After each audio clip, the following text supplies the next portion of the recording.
우리의 기도를 들으시고 응답하시는 신실하신 하나님을 찬양합니다. 일본 구마모토 지역 지진을 시작으로 필리핀과 남미의 에콰도르 지진에 이르기까지 불의 고리로 불리는 지역에서 지진이 크게 발생해서 수많은 사상자와 이재민이 발생했습니다. 특히 에콰도르 지진은 진도 7.8의 규모에 해당한다고 합니다. 그래서 사망자가 600명이 넘었고 또 실종자가 103명, 이재민이 2만 6천 명이고 다친 사람이 13,000명에 가깝다고 합니다. 이런 와중에서 일본이 큰 지진 재해를 당한 것과 관련해서 주변에서 쓸데없는 예언들이 막 난무하고 난리가 났습니다. 일본이 죄를 많이 지었기 때문에 벌을 받는 것이라는 해석들도 많이 나오고 있습니다. 그런데 여러분, 우리 그리스도인들은 그런 말을 해서는 안 됩니다. 그런 생각이나 그런 어떤 후림에 현혹되어서는 안 됩니다. 남의 불행 앞에서 그것은 그리스도인들이 해야 할 참된 신앙의 모습이 아닌 것입니다. 마음과 입으로 죄를 짓지 말고 하나님 앞에서 단정히 행할 수 있는 하나님의 백성들이 되시길 주의 이름으로 간절히 축원합니다. 그런가 하면 다행히 우리 국민들의 피해가 없어서 나와는 상관없는 조금 먼 나라의 이야기처럼 들리는 것이 사실이긴 하지만 그렇다고 해서 나는 거기에 대해서 비평하지 않았어라는 것에 끝나는 것이 아니라 하나님의 긍휼을 구해야 합니다. 그 땅에 그 사람들의 마음, 그들의 영혼을 생각하면서 그들을 안타깝게 여기고 조금 더 상황의 추이를 지켜보면서 그들을 위한 도움의 손길을 준비해야 됩니다. 그런 가운데 이미 여러분 들으신 분들은 다 들으셨겠지만 정말 놀라운 이야기가 지난 한 주간 동안에 전해졌습니다. 정신대로 끌려갔던 위안부 피해 할머니 두 분이 일본 구마모토현 지진 피해자들을 위해서 사용해달라고 130만 원을 기부를 한 겁니다. 그러면서 나만 아니라 다른 사람들도 그 일에 동참하기를 원한다. 아니 할머니 도대체 어떻게 이런 생각과 이런 일을 하실 수 있습니까? 우리는 일본 사람과 싸우는 것이 아니다. 피해자들이 아파하고 있는데 보고만 있을 수 없다. 일본의 교포들도 많고 우리 위안부 문제를 위해 우리들이 일본에 갔을 때 힘써줬던 좋은 일본인들도 참 많다. 정말 대단한 분들이 아닐 수 없습니다. 여러분, 앞으로 가깝고도 먼 나라라고 하는 이 한일 관계가 우리 앞에 우리의 당면한 현실의 문제고 우리 후손들의 큰 고민거리인데 우리의 현재의 힘의 부족, 한계를 보면서 동시에 이분들의 놀라운 행동을 또 바라보면서 예수님의 제자를 자처하면서도 그 말씀대로 살지 못하고 따르지 못하고 사랑의 위대함을 알지도 믿지도 못하는 우리들에 대해서 하나님이 그분들을 통해서 우리에게 깨닫게 하시는 내용이 아닌가 하는 생각이 들었어요. 저 자신도 굉장히 많이 뉘치고 많이 깨달았어요. 너무 큰 감동을 받았습니다. 반대하는 사람들도 있다고 들었습니다. 도대체 할머니들이 이해가 되지 않는다. 도움을 받고도 고마워할지 의문이다. 그건 아무것도 아니죠. 더 심한 말들을 많이 썼어요. 하지만 용서보다 더 큰 가르침, 더 큰 사랑은 없다는 생각을 가지게 됐습니다. 그게 가장 큰 힘이에요. 저는 일본 사람들을 지금 두둔하고 싶은 마음이 초도 없습니다. 하지만 그들의 죄악보다 더 강력한 사랑과 용서의 위대함에 대해서 말씀드리고 싶습니다. 본문의 내용을 함께 살펴보겠습니다. 본문에 보면 자신들의 정치적인 이익이나 의의를 드러내기 위해서 누군가를 함정에 빠뜨리려는 사람들이 나옵니다.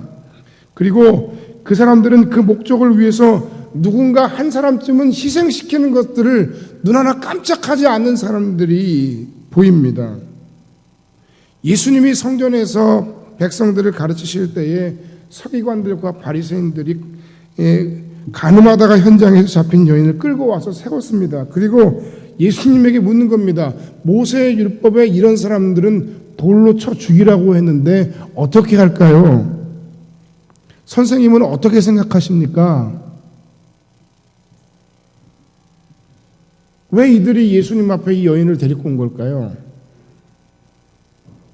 하나님의 법을 범한 이 여인이 안타까워서 이 여인을 고쳐주려고, 아니면 정의사회를 구현해 보려고? 아닙니다. 그들은 돌에 맞아도 된다고 규정될 만한 여인을 데려다가 놓고 예수님을 시험에 빠뜨리려고 했던 겁니다. 진짜 목적은 예수님을 함정에 빠뜨리려고 했던 겁니다. 그래서 그것을 위해서 이 한 여인쯤은 그냥 희생양으로 던져놓은 거예요.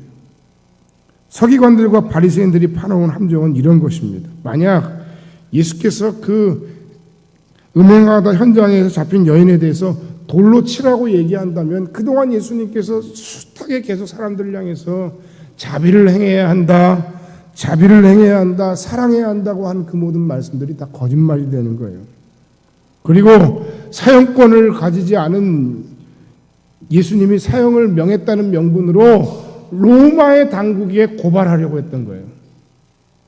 그런가 하면 만약에 반대의 경우 예수님께서 돌로 치지 말라고 하면 사람들 앞에서 예수님을 하나님의 율법을 범하는 자로 몰아서 유대 사회의 유대인들 안에서 예수님을 고발할 작정이었던 겁니다. 그 이래도 함정에 빠지고 저래도 함정에 빠지는 상황이 예수님의 상황이었어요. 얼마나 악랄합니까? 가늠하다가 현장에서 잡힌 여인을 끌고 와서 예수님을 함정에 빠뜨리려는 이 바리새인들의 모습은 그야말로 냉정하고 잔혹하기까지 합니다. 그런데 여러분, 이런 모습들이 실상은 우리들의 살아가고 있는 삶의 현상 가운데서 계속해서 많이 드러나고 있다는 거예요. 아니 어쩌면 나도 모르게 그 세상의 그 문화와 그 세상의 시스템에 길들여져서 나도 똑같은 일을 저지르고 그 일을 앞에서 주도하고, 혹은 누군가가 그 일을 주도할 때 함께 그 일에 힘을 보태는 그런 일들을 하고 있을 수도 있다는 사실입니다. 가정에서 여러 가족이 한 사람을 편먹고 공격하기도, 심지어는 학교에서, 직장에서, 심지어는 목사들이 목회하는 목회 세계까지 이런 일들이 있어요. 이런 현실 속에 사는 우리를 향하신 주님의 말씀은 바로 주제 그대로입니다. 손에 쥔 돌을 내려놓으라는 것입니다. 주도적으로 했던, 군중심리로 동참했던, 내가 작은 돌을 쥐고 있던 아니면 큰 돌을 쥐고 누군가를 향해서 던지려고 준비하고 있던, 아니 이미 던졌던 우리 주님은 우리를 향해서 손에 쥔 돌을 내려놓아야 한다라고 말씀하시는 거예요. 그 이유에 대해서, 어떻게 우리가 손에 쥔 돌을 내려놓을 수 있는지에 대해서 오늘 예수님은 말씀을 통해 우리에게 전해주시고 계십니다. 손에 쥔 돌을 내려놓는 방법, 첫 번째는 다른 사람에 대해서 함부로 평가하거나 정죄하지 말아야 합니다. 저는 오늘 자기의 목적을 위해서 예수님을 함정에 빠뜨리려고 하는 서기관과 바리새인들의 모습을 보면서 사람들의 죄인됨, 죄성에 대해서 다시 한번 깊이 생각해 보게 됐습니다. 여러 가지 이미지와 여러 가지 상황들과 여러 가지 단어들이 마구 떠올랐어요. 나라에 혹은 직장에, 내가 속한 어딘가에 뭔가 큰 문제가 터졌습니다. 내가 이 책임을 누구에게 물어야 할까요? 누군가는 소위 얘기해서 처벌을 받아야 됩니다. 옷을 벗어야 합니다. 누군가에게 이것을 책임 전가해야 되겠습니다. 나를 공격할 수 없는 힘없는 사람, 내가 속한 조직의 무능력과 비효율성을 누구에게 뒤집어 씌워야 할까요? 역시 가장 무능력하고 모자란 사람, 그래서 그 사람을 왕따를 만들어요. 여러분, 이게 우리 아이들이 학교에서 맨날 왕따 문화에, 왕따 속에서 너무 힘들어하고 지치고 너무 괴로워하는데 누구에게서 배웠겠어요? 바로 어른들에게서 배운 겁니다. 이 세상이 그렇게 돌아가고 있고 우리들이 그렇게 살아가고 있는 거예요. 역시 가장 무능력하고 모자란 사람을, 가장 힘없는 사람을 왕따를 시키는 겁니다. 근데 여러분, 재미있는 사실은요, 그러면 그 조직에서 가장 무능력하고 힘없는 그 사람이 그 조직에서 빠져나가면 그 조직은 아무 문제가 없을까요? 아니요. 여전히 그 조직은 비효율적이고 여전히 그 조직은 무능력할 수 있어요. 그러면 또 누군가를 찾아야 합니다.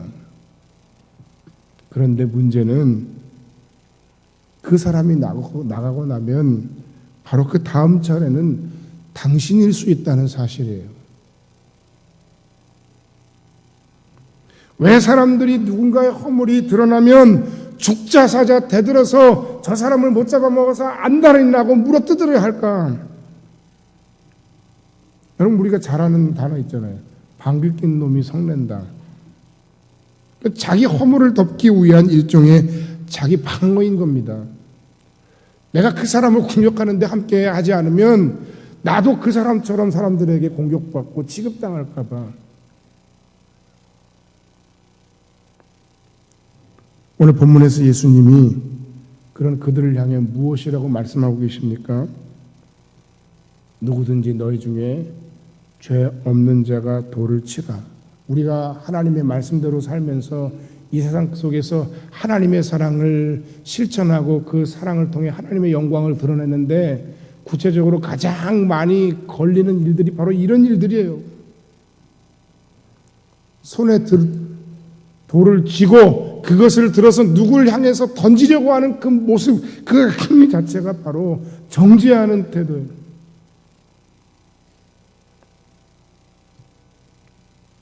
여기 모여있는 그 모든 사람들이 다 이 여인의 죄만 크고 죽어야 할 사람으로 알고 있었습니다. 그런데 예수님은 다 알고 계셨어요. 여기 현장에서 잡혀온 여인보다 더 흉악한 죄를 지은 수많은 사람들이 그 군중 속에 있다는 사실 예수님은 다 알고 계셨어요. 다 보고 계셨어요. 그래서 죄 없는 자가 먼저 돌로 치라 하시면서 허리를 숙여서 무엇인가를 막 열심히 쓰셨어요. 뭘 쓰셨을까요? 예수님 뭘 쓰시는가 하고 보니까 그것을 보고 있는 그 사람의 죄를 지금 쓰고 계시는 거예요. 아무개야, 나는 내가 어저께 무슨 일을 했는지 다 알고 있어.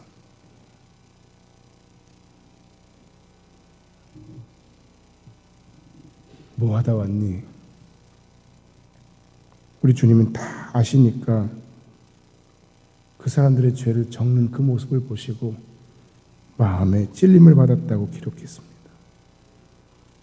사실은 그 여인보다 더 나쁜 죄를 짓고 있었다는 사실을 스스로 알게 되었습니다. 여러분, 진짜 의로운 사람들은, 정말 죄 없는 사람들은 돌을 들지 않습니다. 예수님은 죄가 없으시니까 돌을 들지 않으신 겁니다. 죄 있는 사람이 죄인에게 돌을 던지는 겁니다. 우리의 죄, 우리의 악함, 우리의 불의함이 우리의 가족, 우리의 자녀, 우리의 지체, 우리의 이웃을 계속해서 정죄하고 상처를 줍니다. 물론 정말 입에 담기 힘들 정도로 어려운 수많은 죄를 저지르는 사람들이 우리 주변에 많이 있습니다. 그렇지만 그런 모든 삶과 삶의 환경 속에서 그럼에도 불구하고 우리가 하나님의 사람으로서 어떤 마음가짐과 태도를 가져야 되겠습니까?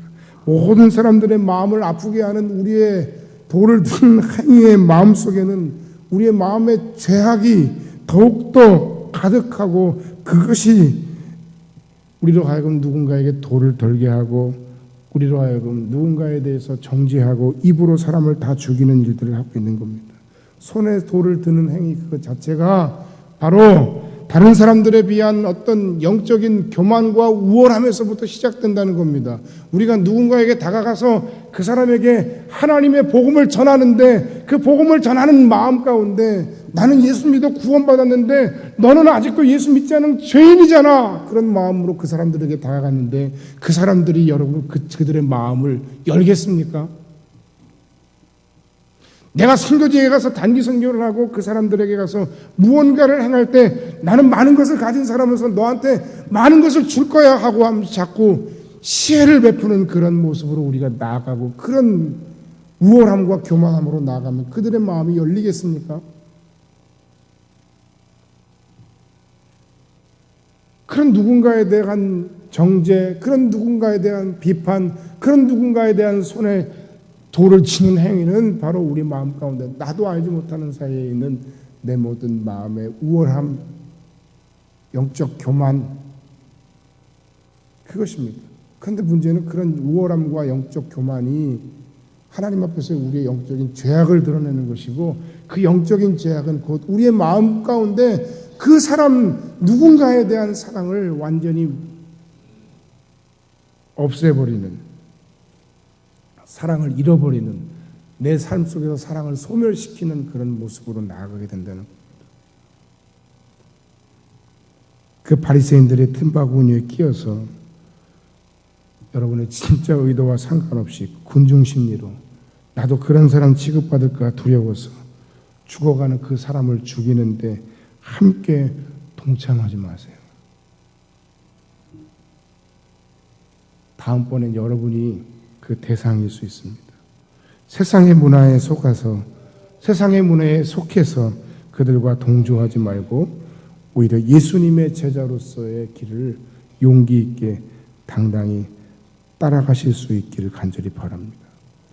예수님께서는 마음으로 누군가를 평가하고 누군가를 정죄하고 심지어는 누군가를 죽이고 싶은 것에 대해서 그것은 살인죄를 짓는 것과 같다고 규정하신 바가 있습니다. 우리의 입으로부터 나오는 모든 말의 근원은 마음이라고 규정하신 바 있습니다. 세상에서 가장 부패한 것이 있다면 죄악으로 가득 찬 우리의 마음이고 우리의 몸으로부터 나오는 배설물보다 더 더러운 것이 있다면 우리의 그 더러워진 마음, 그 마음으로 말미암아 나온 우리의 입의 열매라고 예수님은 말씀하셨습니다. 그러므로 먼저 우리 자신이 예수의 피로 더럽고 추한 마음을 씻어내야 합니다. 고삐 풀린 망아지 마냥 함부로 생각하고 함부로 다른 사람을 정죄하고 판단하고 마치 자기가 하나님인 줄 착각하는 사람들이 얼마나 많은지 모릅니다.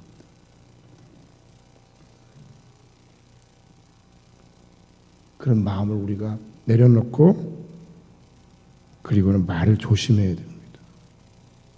야고보서 3장에 보면 3장 1절로 3절 말씀에 보면 내 형제들아 너희는 선생된 우리가 더 큰 심판을 받을 줄 알고 선생이 많이 되지 마라.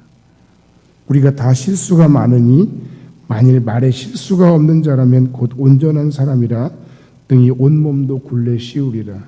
우리가 말들의 입에 재갈 물리는 것은 우리에게 순종하게 하려고 그 온몸을 제어하는 것이라. 8절 말씀 이하에 보면 혀는 능히 길들일 사람이 없나니 쉬지 아니하는 악이요 죽이는 독이 가득한 것이라. 이것으로 우리가 주 아버지를 찬송하고 또 이것으로 하나님의 형상대로 지음을 받은 사람을 저주하나니 한 입에서 찬송과 저주가 나오는도다. 내 형제들아 이것이 마땅하지 아니라 샘이 한 구멍으로 어찌 단물과 쓴물을 내겠느냐. 하나님의 사람이 해야 할 말은 덕을 세우는 말, 칭찬하는 말, 사랑의 고백, 사람을 살리는 말, 하나 되게 하는 말이어야 합니다. 이것이 바로 예수님의 제자가 해야 되는 말입니다. 하지 말아야 될 그 이상의 생각을 하지 말고 하지 말아야 될 그 이상의 말을 하지 않는 것, 그것이 바로 우리가 우리의 손에 진노를 내려놓는 구체적인 첫 번째 방법입니다. 복을 굉장히 좋아하죠. 복에 대한 이야기를 참 많이 하죠. 근데 여러분, 사실 우리가 하나님이 우리에게 주신 그 놀라운 복,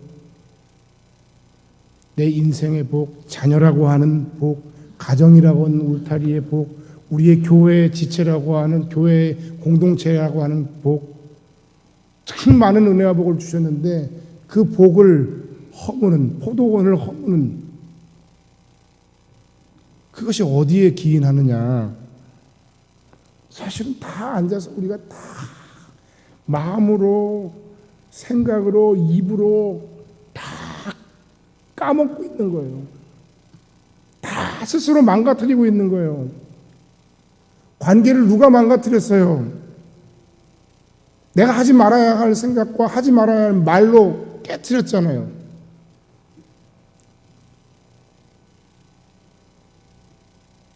두 번째, 먼저 은혜 받은 자로서 예수님처럼 사랑으로 권면해야 합니다. 그것이 바로 손에 쥔 돌을 내려놓는 두 번째 방법이에요. 하나님의 율법을 어겼고 인격이 파탄된 탓에 돌에 맞을 여인이었지만 예수님은 그 여인을 정말로 불쌍히 여기셨어요. 다 떠나갔어요. 이제 여인과 예수님 단 둘만 남았어요. 예수님이 물으십니다. 너를 고발하던 사람들이 다 어디 있느냐? 너를 정죄한 자가 없느냐? 주여 없나이다.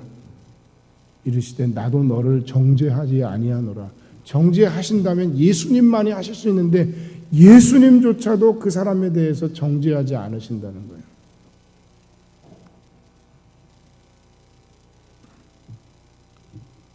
그냥 다 뭐 죄 지어도 아무 대가가 없다, 아무 보응이 없다, 이런 뜻이 아니에요. 왜 예수님이 정죄하지 않으셨을까요? 예수님은 자기에게 나아오는 모든 사람들에 대해서 정죄하지 않으셨다는 뜻이에요. 자신의 죄인됨을 고백하면서 그 연약함을 하나님 앞에 안타까워하면서 나온 모든 사람들에 대해서, 죄를 진정으로 뉘우치고 회개하는 사람에 대해서 정죄하지 않으신다는 거예요. 자신에게 찾아오는 강도와 창녀와 세리와 모든 연약한 이들에 대해서 예수님은 정죄하지 않으셨어요. 야, 너 다 다 용서받고 와, 또는 너 다 뉘우치고 와, 다시는 그 죄를 범하지 말고 내게 와, 그러면 내가 용서할게가 아니라 예수님이 있는 모습 그대로 우리들의 연약한 모습을 받아주셨다는 겁니다.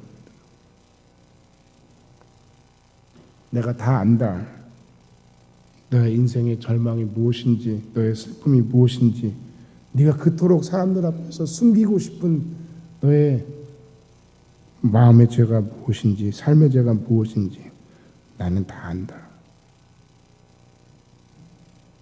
그 여인에게 말씀하신 예수님, 오늘 우리에게도 불쌍히 여기시며 나도 너를 정죄하지 아니하노라 말씀하십니다.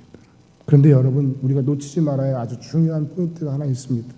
그것이 무엇인가 하면 그 용서는 그냥 용서가 아니었다는 거예요. 예수님은 구약을 파괴하러 오신 분이 아니라 구약을 완성하러 오신 분이십니다. 예수님께서 그 여인의 죄를 정죄하지 않으시기 위해서, 예수님께서 있는 모습 그대로 나와 여러분을 먼저 은혜로 받아들이시기 위해서 하신 예수님의 모습이 있습니다. 그렇게 하기 위해서 예수님은 아주 비싼 대가를 치르신 거예요. 예수님은 그렇게 하기 위해서 율법에 따라서 우리의 죄로 인한 벌을 우리 대신 당하신 것입니다. 예수님은 자신에게 찾아오는 그 여인과 모든 사람들의 죄를 용서하시기 위해서 십자가 위에서 죄값을 스스로 치르신 것입니다. 진정한 사랑과 진정한 용서는 이런 겁니다. 자기 희생이 있는 용서. 그게 진짜 용서예요. 나는 아무 손해가 없어. 그래, 내가 다 용서할게. 그럴 수도 있지 뭐. 용서할 권한도 없는 사람이 뭐 용서를 하고 그래요. 아무 소용이 없죠. 당사자가 아닌데. 참된 사랑, 진정한 용서는 자기 희생이 있는 용서입니다. 깊은 기도와 사랑으로 무엇인가를 하고 싶은 이야기가 있어도 신중하게 생각하고 깊이 기도하고 정말 사랑으로 다가가 권면하는 것입니다. 예수님께서는 나도 너를 정죄하지 않는다라고 말씀하신 후에 사랑하는 마음으로 그 여인을 향해 너도 다시 가서 다시는 죄를 짓지 말라고 하십니다. 중요한 것은 순서입니다. 예수님은 먼저 나도 너를 정죄하지 않는다고 말씀하신 후에 가서 다시는 죄를 짓지 말라고 하십니다. 만약에 죄 짓지 마 그러면 나도 정죄 안 해. 그러면 그건 은혜가 아닌데, 나는 너를 정죄하지 않아. 하지만 앞으로 너의 삶에 그런 안타까운 일들이 벌어지지 않기를 원해. 그것이 바로 용서고 그것이 바로 사랑이고 그것이 바로 은혜인 것입니다. 오늘 우리 그리스도인들이 우리의 삶의 현장에서, 우리의 가정 속에서, 사람들과의 관계 속에서, 내가 일하는 일터에서, 이 세상 속에서 많이 깨닫고 많이 고백하고 많이 실천하고 삶으로서 선포해야 할 내용은 바로 이것입니다. 나도 너를 정죄하지 않노라. 그 정죄하지 않음을 인하여 내가 많이 때로는 손해보고 많이 희생해야 하는 겁니다. 그리고 말하는 것입니다. 다시는 죄를 짓지 마라. 우리 사람들에 대해서 쉽게 툭툭 혼을 내거나 권면을 합니다. 근데 문제는 너무 고민이 없습니다. 깊은 사랑이 없습니다. 말이 너무 가볍습니다. 나는 원래 그런 사람이에요 하는 것은 자랑이 아닙니다. 생각하고 말해야 합니다. 권면, 섣부르게 권면하지 마세요. 사랑하지 않으면 권면하지 마세요. 희생할 각오가 되어 있지 않다면 차라리 하지 마세요. 결론의 말씀을 드리고 말씀을 마칩니다. 여러분은 지금 여러분의 손에 무엇을 쥐고 있습니까? 큰 돌을 쥐고 있습니까? 작은 돌을 쥐고 있습니까? 작은 돌도 돌입니다. 여러분의 그 손에 쥔 돌이 누구를 향해 겨냥되어 있습니까? 예수님은 우리들이 쥐고 있는 돌을 내려놓기를 원하십니다. 여러분의 가족, 자녀, 남편, 아내, 친구, 이웃, 교회, 지체를 향해 들려져 있던 그 돌을 내려놓으세요. 돌을 던지면 돌아오게 되어 있습니다. 큰 돌을 던지면 크게 돌아옵니다. 작은 돌을 던지면 또 작게 돌아옵니다. 부메랑이 되어 돌아옵니다. 너무 아프게 하지 마세요. 오히려 그 돌을 버리고 내 자신의 죄를 회개하면서 그 돌을 나를 치는 돌로 삼고 사랑으로 용서하고 사랑으로 권면하면 기적이 일어납니다. 사람의 생각이 바뀌고 마음이 바뀌고 삶이 변하는 기적이 일어납니다. 오늘 주신 말씀 우리가 깊이 묵상하면서 하나님은 긍휼히 여기시는 자를 긍휼히 여기신다고 했습니다.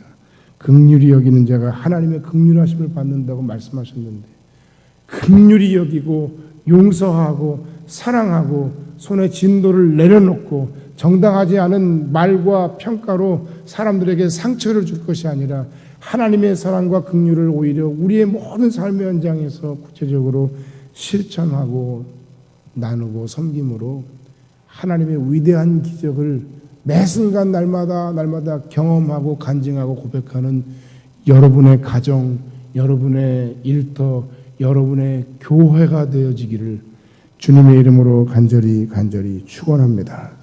기도하겠습니다.